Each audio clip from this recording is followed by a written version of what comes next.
আসসালামু আলাইকুম ভিউয়ার, যারা ফানি ফেস ইউজ করে মজার মজার ভিডিও তৈরি করতে চান তাদের জন্য এবং যারা এর বিভিন্ন ফিল্টার ইউজ করে বন্ধুদের সাথে মজার মজার ভিডিও কলে আড্ডা দিতে চান তাদের জন্য স্ন্যাপচ্যাট অত্যন্ত চমৎকার একটি অ্যাপস। এছাড়াও এই অ্যাপসের আরও অনেক ফিল্টার রয়েছে, যে ফিল্টারগুলোর মাধ্যমে আপনি অনেক ফানি এবং অনেক চমৎকার পিকচার উঠাতে পারবেন।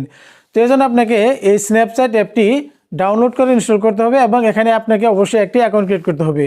তো আপনি কীভাবে একটি অ্যাকাউন্ট ক্রিয়েট করবেন আজকের এই ভিডিও থেকে তা জানতে পারবেন। তো মূল ভিডিওতে যাব কিভাবে আপনি একটি অ্যাকাউন্ট ক্রিয়েট করবেন। তো তার আগে অনুরোধ করব, আপনি যদি আমার চ্যানেল নতুন এসে থাকেন তাহলে চ্যানেলটি সাবস্ক্রাইব করে বেল আইকনটি বাজিয়ে রাখবেন। তো চলুন তাহলে আর দেরি না করে মূল ভিডিও শুরু করি। তো আমাদের চলে আসলে মূল ভিডিওতে। স্ন্যাপচ্যাট অ্যাপটি ইনস্টল করার জন্য আপনি চলে আসবেন গুগল প্লে স্টোরে। প্লে স্টোরে আসার পর এখানে সার্চ অপশনে গিয়ে স্ন্যাপচ্যাট লিখে সার্চ দিবেন, অর্থাৎ SNAPCHAT লিখে সার্চ করলেই স্ন্যাপচ্যাট অ্যাপটি চলে আসবে। এখানে আপনি জাস্ট এর উপর ট্যাপ করে দেবেন, দেওয়ার পর আপনি অ্যাপটি ইনস্টল করে নেবেন। তো আমার আগে থেকে ইনস্টল করে আছে, তো এখানে আমি ওপেনের উপর টাচ করে দিলাম। তো ওপেনের উপর টাচ করার পর এখানে দেখতে পাচ্ছেন continue with Google sign up. তো অলরেডি যদি আপনার একটি অ্যাকাউন্ট থাকে তাহলে এখানে আপনাকে লগ ইন করতে বলা হবে। তো যেহেতু আমরা নতুন করে একটি অ্যাকাউন্ট ক্রিয়েট করবো, তো এখানে সাইন আপের উপর টাচ করলাম। তো সাইন আপের উপর টাচ করার পর দেখতে পাচ্ছেন get started, enable app permission to make sign up easy. তো এখানে আপনি কন্টিনিউ করবেন। কন্টিনিউ করার পর অ্যালো করতে বলা হবে, আপনি অ্যালো করে দিবেন। আবারও অ্যালো করে দিলাম, দেওয়ার পর আবারও অ্যালো করে দিলাম। অ্যালো করে দেওয়ার পর এখানে প্রথমে আপনি ফার্স্ট নেম এবং এখানে আপনি লাস্ট নেম দিয়ে দিবেন। তো এখানে আমি আমার ফার্স্ট নেম এবং লাস্ট নেমটা দিয়ে দিচ্ছি। তো ফার্স্ট নেম এবং লাস্ট নেম দেওয়া হয়ে গেলে এখানে আপনি কন্টিনিউ উপর টাচ করে দিবেন। তো এখানে আমি কন্টিনিউ করে দিলাম। তো কন্টিনিউ করার পর এখানে আবারও কন্টিনিউ করতে বলা হবে, এখানে আপনি কন্টিনিউ করে দিবেন। তো কন্টিনিউ করার পর এখানে আপনার বার্থ ডেটটা লিখে দিতে হবে। তো বার্থ ডেটটা দেওয়ার পর এখানে আপনাকে আবারও কন্টিনিউ করতে বলা হবে, এখানে আপনি কন্টিনিউ করে দিবেন। তো এখানে আমি কন্টিনিউ টাচ করে দিলাম, দেওয়ার পর ইউর ইউজার নেম ইজ। তো এখানে আপনার ইউজার নেমটি দেখাবে, তো আপনি চাইলে কিন্তু এটা চেঞ্জও করতে পারবেন। দেখতে পাচ্ছেন যে নিচে চেঞ্জ মাই ইউজার নেম। তো আপনি যে কোনো সময় কিন্তু এটা চেঞ্জ করতে পারবেন। তো এখানে আমি জাস্ট নিচে যে কন্টিনিউ অপশনটি রয়েছে এখানে আমি কন্টিনিউ উপর টাচ করে দিলাম। তো কন্টিনিউ উপর টাচ করার পর আপনাকে একটি পাসওয়ার্ড সেট করতে বলা হবে। তো এখানে আপনি একটি স্ট্রং পাসওয়ার্ড সেট করে দিবেন। তো স্ট্রং পাসওয়ার্ড বলতে আপনি যদি এখানে কিছু স্মল লেটার, ক্যাপিটাল লেটার, কিছু সংখ্যা দেবেন এবং কিছু সিম্বল দিয়ে একটা সিম্বল দিয়ে দেবেন, তাহলে আপনার একটি স্ট্রং পাসওয়ার্ড তৈরি হয়ে যাবে। তো এখানে আমি আমার পাসওয়ার্ডটা দিয়ে দিচ্ছি। তো পাসওয়ার্ডটি দেওয়ার পর এখানে আপনাকে কন্টিনিউ করতে বলা হবে, কন্টিনিউ করে দিবেন।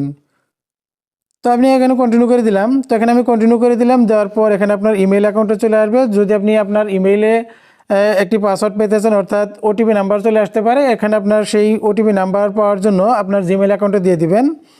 তো যদি আপনার জিমেল অ্যাকাউন্টে আপনার ফোনে থাকে তাহলে সেই অ্যাকাউন্টে দিয়ে দেবেন, আর যদি অন্য ফোনে থাকে, যে ফোনটি আপনার হাতের কাছে থাকে, সেই জিমেল অ্যাকাউন্টে আপনি দিয়ে দিবেন।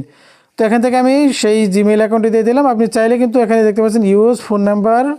তো আপনি চাইলে কিন্তু আপনি ফোন নাম্বার ব্যবহার করতে পারবেন এবং জিমেল অ্যাকাউন্টে ব্যবহার করতে পারবেন। তো এখানে আমি আমার জিমেল অ্যাকাউন্টে না দিয়ে এখানে আমি আমার ফোন নাম্বারটা দিয়ে দিচ্ছি। তো আপনার ফোন নাম্বারটি দেওয়ার পর এখানে আপনি ফিনিশের উপর টাচ করে দিবেন। তো ফিনিশের উপর টাচ করার পর দেখতে পাচ্ছেন যে কনফার্ম ইউর নাম্বার। আপনি যে নাম্বারটি এখানে দিয়েছেন সেই নাম্বারে কিন্তু একটি ওটিপি নাম্বার চলে যাবে এবং সেই ওটিপি নাম্বারটা আপনাকে এখানে দিয়ে দিতে হবে।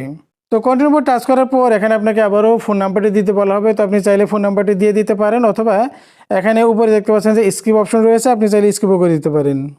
তো এখানে আমি স্কিপ করে দিলাম। স্কিপ করে দেওয়ার পর দেখতে পাচ্ছেন যে অ্যাড ফ্রেন্ড বলে একটি অপশন চলে আসবে, এখানে আপনাকে ফ্রেন্ড সিলেক্ট করতে বলা হবে।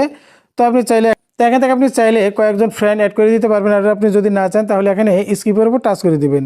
তো এখানে আমি যেহেতু যাচ্ছি না, তো এখানে আমি স্কিপের উপর টাচ করে দিলাম। তো টাচ করে দেওয়ার পর এখানে আপনাকে বলছে you are almost there, go back skip. তো এখানে আমি স্কিপ করে দিলাম। তো স্কিপ করার পর দেখতে পাচ্ছেন ক্রিয়েট ইউর বিট মিউজিক।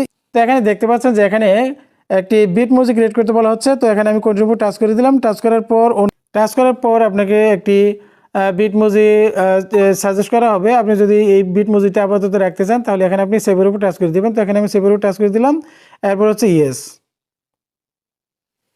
এরপর আমি আবার এখানে সেভের উপর টাচ করে দেব। Okay fine. এখন আপনি চাইলে আপনার যে বিট মিউজিকটা আছে এটা আপনি বিভিন্নভাবে কাস্টমাইজ করে নিতে পারেন। তো এখানে আমি এই ক্রসের উপর টাচ করে দিলাম, তারপর মোটামুটি আমার এখানে অ্যাকাউন্ট কিন্তু ক্রিয়েট করা হয়ে গেছে। তো এভাবে আপনি আপনার স্ন্যাপচ্যাটে একটি অ্যাকাউন্ট ক্রিয়েট করতে পারবেন। তো বন্ধুরা, ভিডিওটি ভালো লাগলে অবশ্যই কমেন্ট করে জানাবেন। তো ভালো থাকবেন সবাই। আসসালামু আলাইকুম।